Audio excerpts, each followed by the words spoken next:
नमस्कार दोस्तों। उनके खत और आप की 422वीं कड़ी में अभिवादन स्वीकार कीजिए देवतोष का। दोस्तों, आज का खत शुरू करने से पहले एक विचार जिसने आज मुझे दिन भर परेशान किया, आप लोगों के साथ साझा कर रहा हूं। मैं 421 खत पढ़ चुका, आप 421 खत सुन चुके।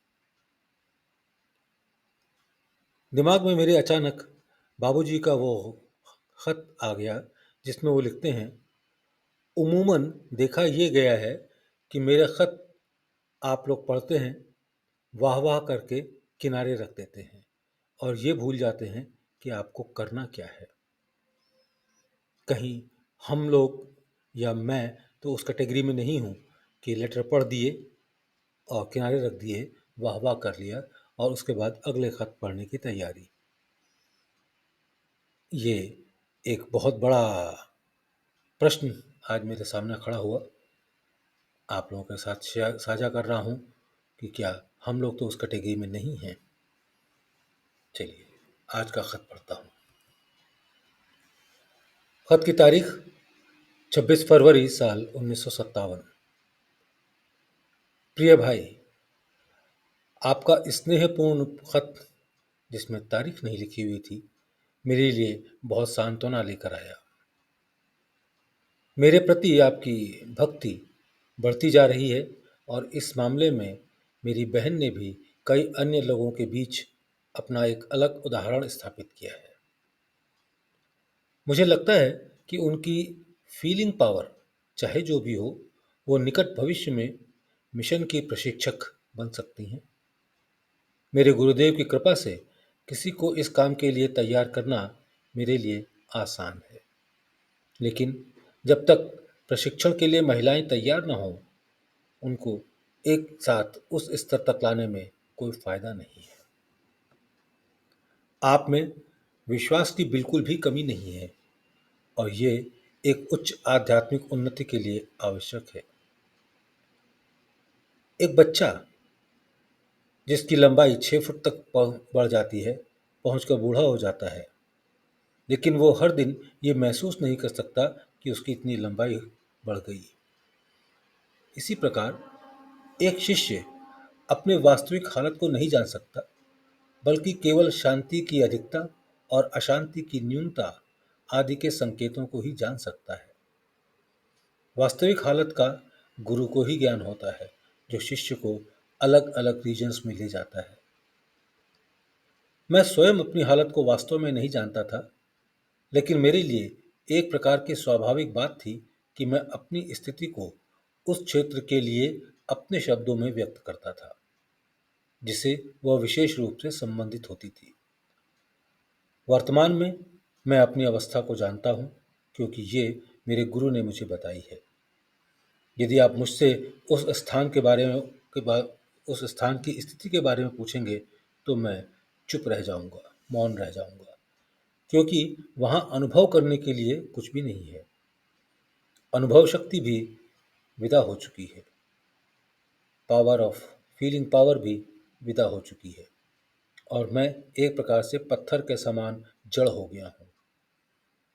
मैं आप सभी को उस अवस्था तक ले जाना चाहता हूँ जहाँ पे एक साइलेंट पुश देने पर भी मौन भंग ना हो। सदस्यों की संख्या कैसे बढ़ाई जाए और निम्नलिखित प्रश्न।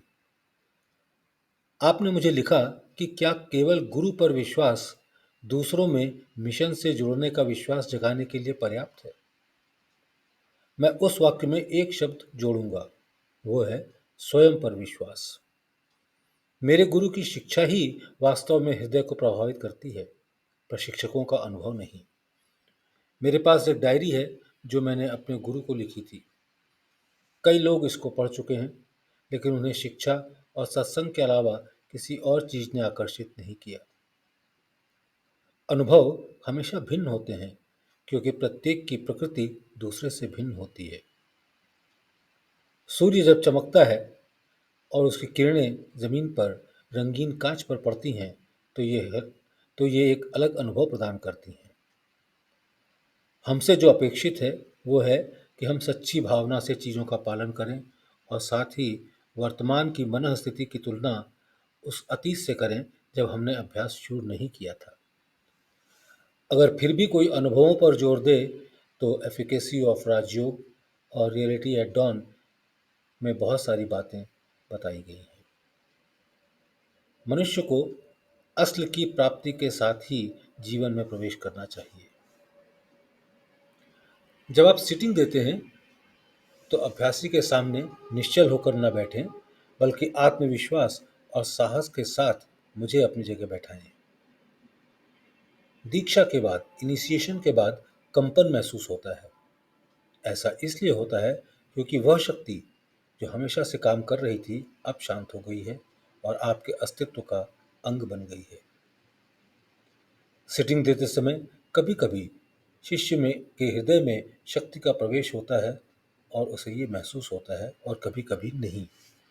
इसका कारण यह है कि जब जब गहन क्रियाशील शक्ति का प्रवाह होता है तो कंपन लगभग विलुप्त हो जाते हैं। मेरे साथ लगभग हर सिटिंग में ऐसा ही होता है। मद्रास में एक बार मैंने आपको सदस्यों की संख्या बढ़ाने के बारे में एक बहुत ही मज़ेदार वाक्य बताया था।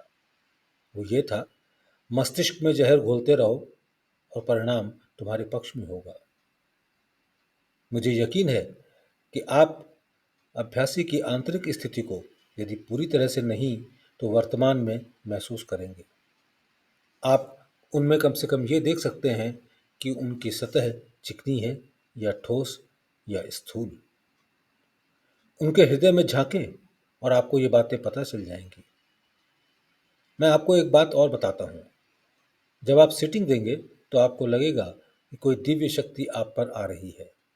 हालांकि वो कंपन के रूप में नहीं हो सकती और उस समय आप जिस स्थिति का आनंद ले रहे हैं वो आपके अभ्यासी को भी महसूस होगी। प्रशिक्षण देते समय प्रशिक्षक को भी लाभ होता है क्योंकि गुरु की शक्ति प्रशिक्षक में आती है और शिष्य तक पहुंचती है। मैं गजेंद्र के लिए भी प्रार्थना करूंगा और आप वही करते रहें जो मैंने उनके लिए कहा है। डॉक्टर केसी वरदाचारी गंभीर रूप से बीमार पड़ गए थे। वे शरीर के विभिन्न अंगों की बीमारियों और टाइफाइड से पीड़ित हैं। इतनी पीड़ादायक अवस्था में भी वे मुझे पत्र लिखते रहे। उनके मधुर शब्द सीधे मेरे हृदय में उतर जाते हैं। बदले में मैं उनके आध्यात्मिक उत्थान की प्रार्थना के अलावा और कुछ नहीं कर सकता। उन्होंने स्वयं को पूरी तरह गुरु की देखभाल में समर्पित कर दिया है और हमें अपने बीच ऐसे ऊर्जावान व्यक्ति के होने पर गर्व होना चाहिए। वे सामाजिक क्षेत्र में कोई भी नया कदम मुझसे परामर्श किए बिना नहीं उठाते। बेहतर होगा कि आप उन्हें उनके स्वास्थ्य के बारे में पूछते हुए एक पत्र लिखें। हम सभी गुरु के हाथों में एक यंत्र हैं। ये उनकी सेवा है जो हम समुदाय के लिए कर रहे हैं। मिशन के दीक्षित इनिशिएटेड मेंबर्स की जिम्मेदारी अधिक है क्योंकि वे वास्तविक शक्ति के हिस्सेदार हैं। श्री राधे कृष्ण एक भक्तिमय व्यक्ति प्रतीत होते हैं क्योंकि मैं भी उनको समय समय पर याद करता हूँ। वे मिशन के उद्देश्य के प्रचार में सहायक सिद्ध होंगे। आपको और बहन को शुभकामनाओं के साथ तथा बच्चों को प्यार, आपका स्नेहपूर्वक रामचंद्र। PS,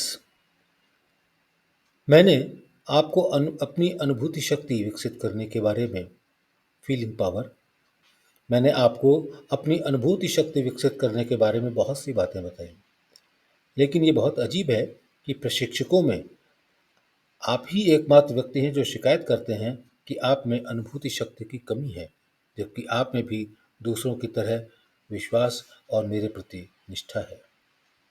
मुझे लगता है कि आप में क्षमता होने के बावजूद आप इसके लिए प्रयास नहीं करते। धन्यवाद।